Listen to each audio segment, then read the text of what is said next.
जय हिंद साथियों, स्वागत है आप सभी का फ्री एग्जाम यूट्यूब चैनल पर। दोस्तों, अगर आप MP SB MP hospital assistant का एग्जाम देने वाले तो आज का प्रैक्टिस सेट आपके लिए अति महत्वपूर्ण होगा, जिसमें हमने केवल उन्हीं प्रश्नों को शामिल किया है जो प्रीवियस ईयर में कई बार पूछे गए हैं।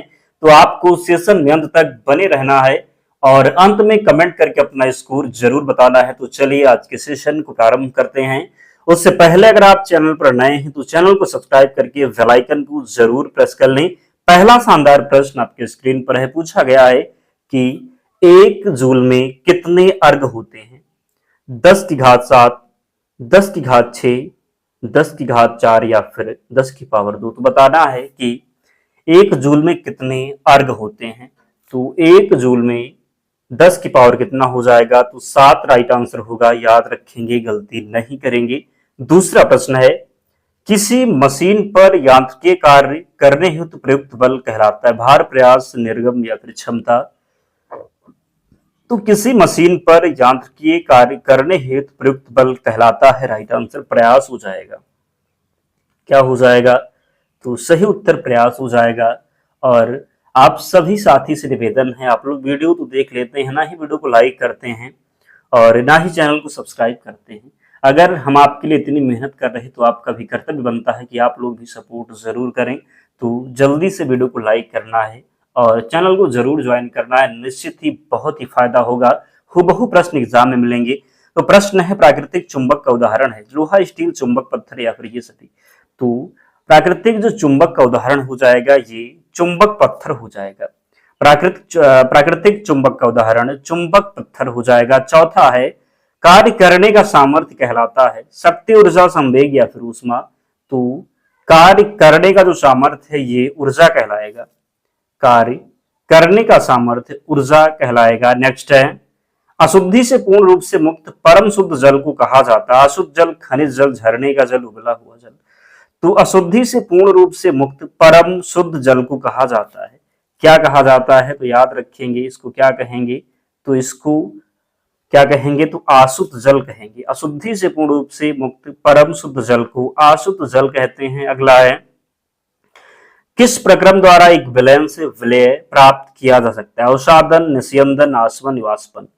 किस प्रक्रम द्वारा एक विलयन से विलय प्राप्त किया जा सकता है? राइट आंसर इसका हो जाएगा क्या? तो सही उत्तर याद रखेंगे, वाष्पन हो जाएगा।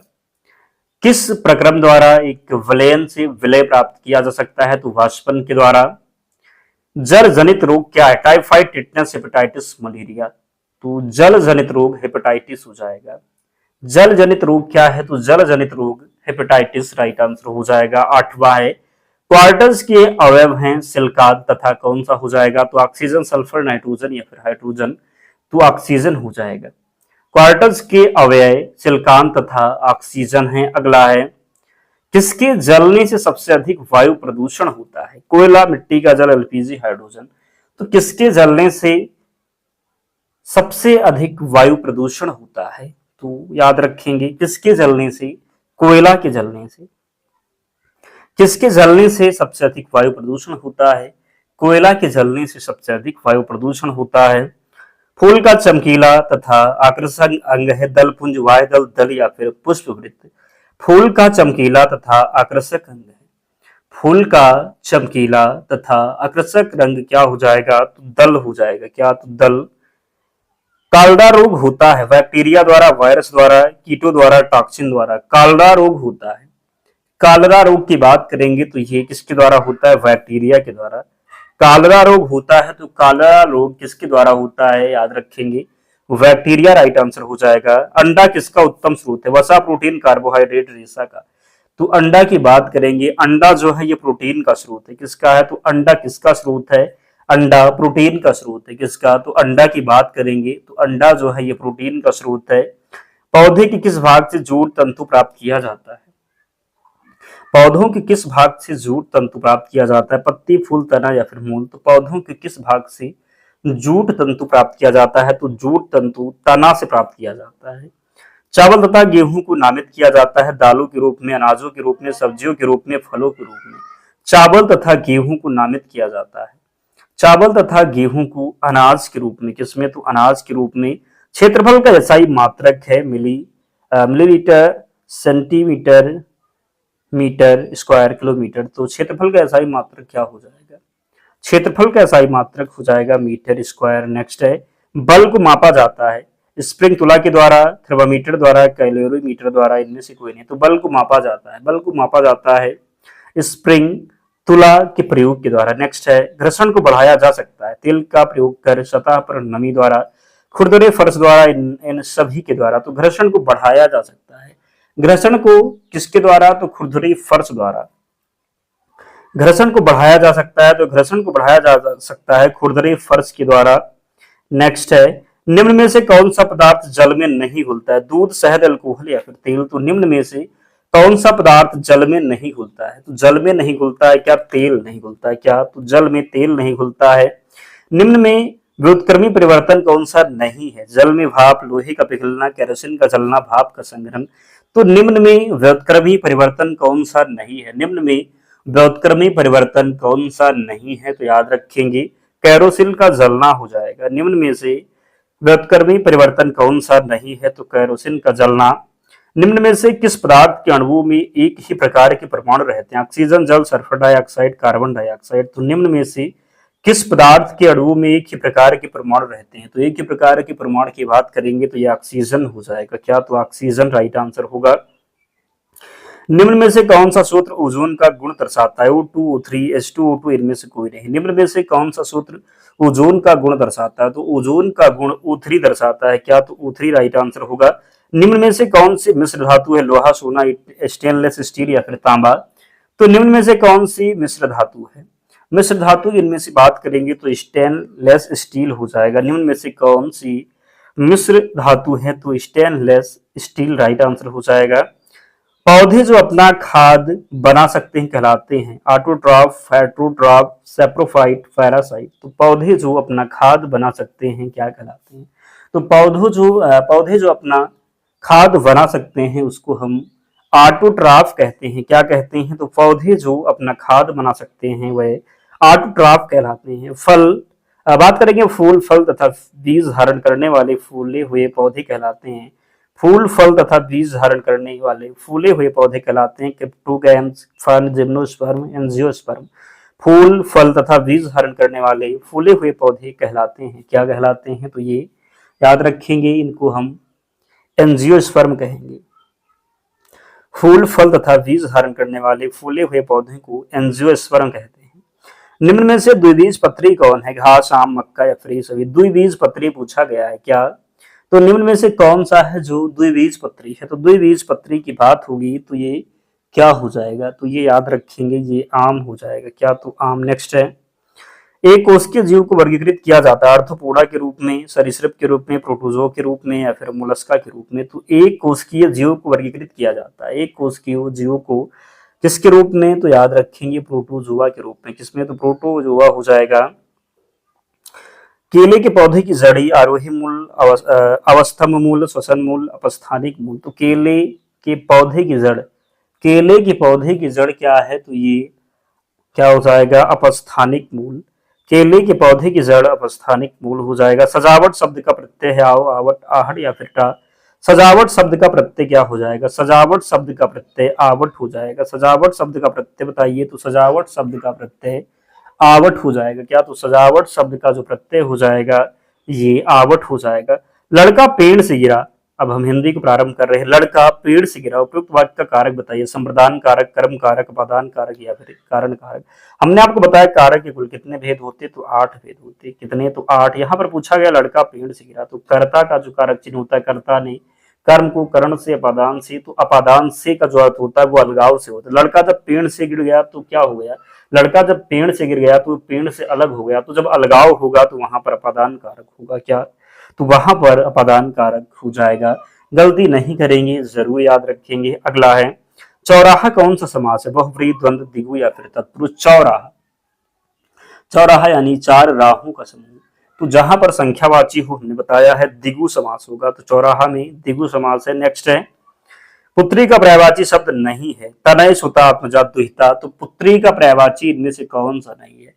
पुत्री का पर्यायवाची सुता भी होता है, आत्मजा भी होता है, दुहिता भी होता है, जबकि तनय जो है ये पुत्री का पर्यायवाची शब्द नहीं है। बाकी सुता, आत्मजा, दुहिता ये सभी पुत्री के पर्यायवाची हैं। निम्नलिखित में से कौन सा शब्द कमल का पर्यायवाची शब्द नहीं है? सरोज, अरविंद, सलिल या फिर पंकज। तो निम्नलिखित में से कौन सा शब्द कमल का पर्यायवाची शब्द नहीं है? निम्नलिखित में से कौन सा शब्द कमल का पर्यायवाची शब्द नहीं है? तो कमल का पर्यायवाची शब्द यहाँ बात होगी तो सरोज, अरविंद, पंकज। बाकी सलिल नहीं है। क्या नहीं है? तो सलिल नहीं है। नेक्स्ट है जिसकी मति झट सोचने वाली हो के लिए एक शब्द होगा। कुशाग्र बुद्धि, प्रत्युतमती, हुल्लामती, दूरदर्शी। तो जिसकी मति झट सोचने वाली हो, जिसकी मति झट सोचने वाली हो उसको प्रत्युन्नमति कहेंगे। क्या कहेंगे? तो प्रत्युन्नमति कहेंगे। जरूर याद रखेंगे। निर्गुण का संधि विच्छेद होगा निर्धन गुण निगुण, निधन गुण निर्गुण। तो निगुण का जो निर्गुण का संधि विच्छेद क्या हो जाएगा? निर्गुण का संधि विच्छेद निह में विसर्ग लगेगा फिर गुण हो जाएगा। कौन सी संधि हो जाएगी? तो विसर्ग संधि। निम्नलिखित शब्दों के लिए विकल्पों में से तत्सम शब्द का चयन करें। तत्सम शब्द किसे कहते हैं? तत्सम जो संस्कृत के हुबहू जो शब्द प्रयोग होते हैं उनको हम तत्सम शब्द कहते हैं। इसमें से देखिए कौन सा शब्द संस्कृत में लिखा हो। कलश, कलश, कलश, कलश। कौन सा चारों में है जो संस्कृत में लिखा हुआ है? तो ये ऑप्शन राइट आंसर हो जाएगा। क्या? तो ये नेक्स्ट है निम्नलिखित वाक्यों में से शुद्ध रूप चयन कीजिए। वाक्य को शुद्ध बताना है कि इनमें से कौन सा वाक्य जो है ये शुद्ध है। हमारी सौभाग्यवती कन्या का विवाह होने जा रहा है। हमारी आयुष्मती कन्या का विवाह होने जा रहा है। हमारी सौभाग्यवती कन्या का विवाह होने जा रहा है। हमारी आयुष्मती कन्या का विवाह होने जा रही है। तो यहाँ पर जो होगा ये होगा हमारी आयुष्मती कन्या का विवाह होने जा रहा है। ये राइट है। बाकी अशुद्ध है। निम्नलिखित शब्द का संधि विच्छेद क्या होगा? भानु उदय। भानु उदय का आपको संधि विच्छेद बताना है तो भानु उदय का संधि विच्छेद हो जाएगा भानु धन उदय। क्या हो जाएगा? तो भानु धन उदय हो जाएगा। गलती नहीं करेंगे। निम्नलिखित वाक्यों में से शुद्ध रूप चुनिए। हमारे यहाँ तरुण नाविकों की शिक्षा का अच्छा प्रबंध है। हमारे यहाँ तरुण नाविकों की शिक्षा की अच्छी प्रबंध है। हमारे यहाँ नाविकों की शिक्षा की अच्छी प्रबंध है। हमारे यहाँ नाविकों की शिक्षा का अच्छा प्रबंध है। तो राइट आंसर क्या होगा? राइट आंसर हो जाएगा हमारे यहाँ नाविकों की शिक्षा का अच्छा प्रबंध है। क्या? तो हमारे यहाँ नाविकों की शिक्षा का अच्छा प्रबंध सही उत्तर हो जाएगा। नेक्स्ट है जो शब्द धन का पर्यायवाची नहीं है उसे चुनिए। द्रव्य, द्रव, संपदा, दौलत। धन का पर्यायवाची इनमें से कौन सा नहीं? द्रव्य भी है, संपदा भी है, दौलत है। जबकि द्रव जो है ये धन का पर्यायवाची नहीं है। बाकी सभी धन के पर्यायवाची हैं। लोगों ने शोरगुल करके डाकुओं को भगाया। लोगों ने शोरगुल करके डाकुओं को भगाया। उपयुक्त वाक्य में कारक बताइए। लोगों ने शोरगुल करके डाकुओं को भगाया। किसको भगाया? तो डाकुओं को भगाया। कर्ता कारक, करण कारक, संप्रदान कारक या फिर कर्म कारक। तो लोगों ने शोरगुल करके डाकुओं को भगाया। इनमें से आपको क्या बताना है? तो कारक बताना है। लोगों ने शोरगुल करके डाकुओं को भगाया तो कर्म कारक हो जाएगा। क्या? तो कर्म कारक। घुड़सवार शब्द निम्न में से क्या है? क्या पूछा गया है? तो घुड़सवार शब्द निम्न में से क्या है? रूढ़ शब्द, योग रूढ़, यौगिक या फिर निरर्थक। घुड़सवार शब्द पूछा गया है तो जब दो शब्द जुड़े हों हमने बताया है यौगिक शब्द होता है। जिसको आप तोड़ ना सके वो रूढ़ शब्द होगा। योग रूढ़ जब तीसरे पद की तरफ इशारा हो।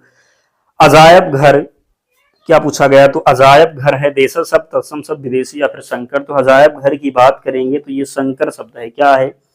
तो अजायब घर जो है ये क्या है? तो संकर शब्द है। अगला है आचार का विलोम शब्द अनाचार, अनादार, अव्यवहार, विचार। आचार का विलोम शब्द आपको बताना है। आचार का जो विलोम हो जाएगा ये अनाचार होगा। आचार का विलोम अनाचार हो जाएगा।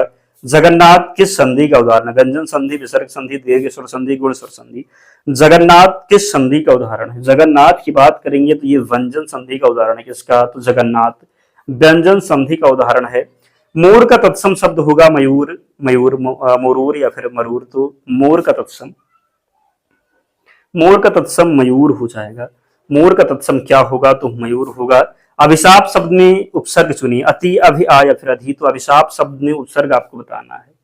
अभि, श्राप शब्द में उपसर्ग जो हो जाएगा ये अभि हो जाएगा। क्या? तो अभि हो जाएगा। नेक्स्ट है वर्तनी के अनुसार शुद्ध रूप का चयन कीजिए। ईर्षा कैसा लिखा जाएगा? वर्तनी के अनुसार शुद्ध रूप का चयन करें तो राइट आंसर फर्स्ट ऑप्शन में जिस प्रकार लिखा हुआ ईर्षा इसी प्रकार लिखा जाएगा। तो गलती नहीं करेंगे। चंद्रमा का पर्यायवाची शब्द चुनिए। निशाकर, निशाचर, तरणी, कृषाणु। तो चंद्रमा का जो पर्यायवाची शब्द होता है ये निशाकर होता है। चंद्रमा का पर्यायवाची क्या होता है? तो चंद्रमा का जो पर्याय होता है ये निशाकर होता है। चंद्रमा का पर्याय क्या होता है? तो चंद्रमा का पर्याय निशाकर होता है। भारत में आधुनिक शिक्षा प्रणाली की शुरुआत किसने की? डलहौजी, मैकाले, कर्जन या फिर रिपन? तो भारत में आधुनिक शिक्षा प्रणाली की शुरुआत किसने की?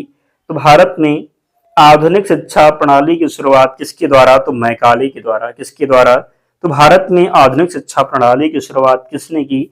तो मैकाले राइट आंसर होगा। 1857 की क्रांति का प्रारंभ कहां से हुआ था? दिल्ली, मेरठ, कानपुर या फिर झांसी? आपको पता है कि 1857 की क्रांति का प्रारंभ मेरठ से हुआ। कहां से? तो मेरठ से हुआ था। भारतीय राष्ट्रीय कांग्रेस की स्थापना कब हुई? तो भारतीय राष्ट्रीय कांग्रेस की स्थापना आपको पता है 1885 में। कब? तो भारतीय राष्ट्रीय कांग्रेस की स्थापना 1885 में। भारतीय राष्ट्रीय कांग्रेस के प्रथम अध्यक्ष कौन थे? दादा भाई नौरोजी, एवो ह्यूम, डब्ल्यू.सी. बनर्जी, गोपाल कृष्ण गोखले? तो भारतीय राष्ट्रीय कांग्रेस की प्रथम अध्यक्ष थे डब्ल्यू.सी. बनर्जी। कौन थे? तो भारतीय राष्ट्रीय कांग्रेस के प्रथम अध्यक्ष थे डब्ल्यू.सी. बनर्जी। बंगाल विभाजन किस वर्ष हुआ? 1905 में। बंगाल विभाजन किस वर्ष हुआ? तो 1905 में। स्वराज मेरा जन्मसिद्ध अधिकार है या कथन किसने कहा था? महात्मा गांधी, बाल गंगाधर तिलक, सुभाष चंद्र बोस, लाला लाजपत राय? तो स्वराज मेरा जन्मसिद्ध अधिकार है या कथन किसने कहा था? स्वराज मेरा जन्मसिद्ध अधिकार है या कथन कहा था बाल गंगाधर तिलक ने। किसने? तो स्वराज मेरा जन्मसिद्ध अधिकार है या कथन कहा था बाल गंगाधर तिलक ने। जलियांवाला बाग हत्याकांड कब हुआ? 1915, 1917, 1919? आपको पता है कि जलियांवाला बाग हत्याकांड हुआ 13 अप्रैल 1919 को। कब? तो 13 अप्रैल 1919 को। अगला प्रश्न है, असहयोग आंदोलन किसने शुरू किया था? असहयोग आंदोलन किसने शुरू किया था? महात्मा गांधी, जवाहरलाल नेहरू, भगत सिंह या फिर सरदार पटेल? तो असहयोग आंदोलन शुरू किया था किसने? तो असहयोग आंदोलन किसके द्वारा? महात्मा गांधी के द्वारा। किसके द्वारा? तो महात्मा गांधी के द्वारा। अगला है, साइमन कमीशन भारत कब आया? 1919, 1927, 1928 या फिर 1930 में? तो साइमन कमीशन भारत आया था कब आया था? तो साइमन कमीशन भारत जो आया था ये 1928 में। साइमन कमीशन भारत आया था 1928 में। अगला है, दांडी यात्रा किस आंदोलन से संबंधित है? भारत छोड़ो आंदोलन, असहयोग आंदोलन, सविनय अवज्ञा आंदोलन, खिलाफत आंदोलन? तो दांडी यात्रा किस आंदोलन से संबंधित है? दांडी यात्रा संबंधित है सविनय अवज्ञा आंदोलन से। दांडी यात्रा किस आंदोलन से संबंधित है? तो दांडी यात्रा संबंधित है सविनय अवज्ञा आंदोलन से। भारत छोड़ो आंदोलन कब शुरू हुआ? तो भारत छोड़ो आंदोलन कब शुरू हुआ? तो भारत छोड़ो आंदोलन शुरू हुआ 1942 में। करो या मरो का नारा किसने दिया? तो करो या मरो का नारा दिया था महात्मा गांधी ने। किसने? तो महात्मा गांधी ने। आजाद हिंद फौज की स्थापना किसने की? रास बिहारी बोस, सुभाष चंद्र बोस, चंद्रशेखर आजाद, भगत सिंह? तो आजाद हिंद फौज की स्थापना किसने की? तो आजाद हिंद फौज की स्थापना सुभाष चंद्र बोस ने। भारत को स्वतंत्रता कब प्राप्त हुई? भारत को स्वतंत्रता कब प्राप्त हुई? आसान है, बिल्कुल भी टाइम नहीं लेना है। 15 अगस्त 1947। संविधान सभा के अध्यक्ष कौन थे? डॉक्टर राजेंद्र प्रसाद, जवाहरलाल नेहरू, डॉक्टर भीमराव अम्बेडकर या फिर सरदार पटेल? तो राइट आंसर हो जाएगा डॉक्टर राजेंद्र प्रसाद। भारत के प्रथम गवर्नर जनरल कौन थे? माउंटबेटन, केनिंग, हेस्टिंग या फिर वेलेस्ली? तो भारत के प्रथम गवर्नर जनरल कौन थे? माउंटबेटन। कौन? तो भारत के प्रथम गवर्नर जनरल माउंटबेटन थे। अस्थायी बंदोबस्त किसने लागू किया था? अस्थायी बंदोबस्त कॉर्नवालिस, डलहौजी, रेफर या फिर कर्जन? तो अस्थायी बंदोबस्त लागू किया था कॉर्नवालिस ने। किसने? तो कॉर्नवालिस ने। इंकलाब जिंदाबाद का नारा किसने दिया था? तो इंकलाब जिंदाबाद का नारा भगत सिंह के द्वारा। किसके द्वारा? तो भगत सिंह के द्वारा। चंपारण सत्याग्रह कब हुआ था? 1915, 1917, 1920 या फिर 1930 में? तो चंपारण सत्याग्रह 1917 में। कब? तो 1917 में। खिलाफत आंदोलन किससे संबंधित था? हिंदू सुधार, किसान आंदोलन, मुस्लिम आंदोलन, मजदूर आंदोलन? खिलाफत आंदोलन किससे संबंधित था? तो खिलाफत आंदोलन संबंधित था मुस्लिम आंदोलन से। किससे? तो मुस्लिम आंदोलन से। भारतीय संविधान के निर्माता किसे कहा जाता है? महात्मा गांधी, भीमराव अम्बेडकर, जवाहरलाल नेहरू, राजेंद्र प्रसाद? तो भारतीय संविधान के निर्माता किसे कहा जाता है? भारतीय संविधान का निर्माता डॉक्टर भीमराव अम्बेडकर को कहा जाता है। पूर्ण स्वराज का प्रस्ताव कब पारित हुआ? 1928, 29, 31 या फिर 42? तो पूर्ण स्वराज का प्रस्ताव कब पारित हुआ? 1929 में। दोस्तों 70 प्रश्न थे, तो कमेंट कीजिए और बताइए कि 70 प्रश्नों में आपका स्कोर क्या रहा, कितने प्रश्न आपसे सही हुए, जरूर कमेंट करके बताएं। और इसकी पीडीएफ के लिए टेलीग्राम चैनल से जुड़ जाना, लिंक डिस्क्रिप्शन बॉक्स में है, या फिर आप टेलीग्राम पर जाएंगे और सर्च करेंगे फ्री एग्जाम जोन, आपको चैनल मिल जाएगा, ज्वाइन हो जाना, वहां पर आपको सारी पीडीएफ मिल जाएगी। तो मिलते हैं नेक्स्ट वीडियो में, तब तक पढ़ते रहिए, ध्यान रखिए अपना, स्वस्थ और सुरक्षित रहिए। जय हिंद।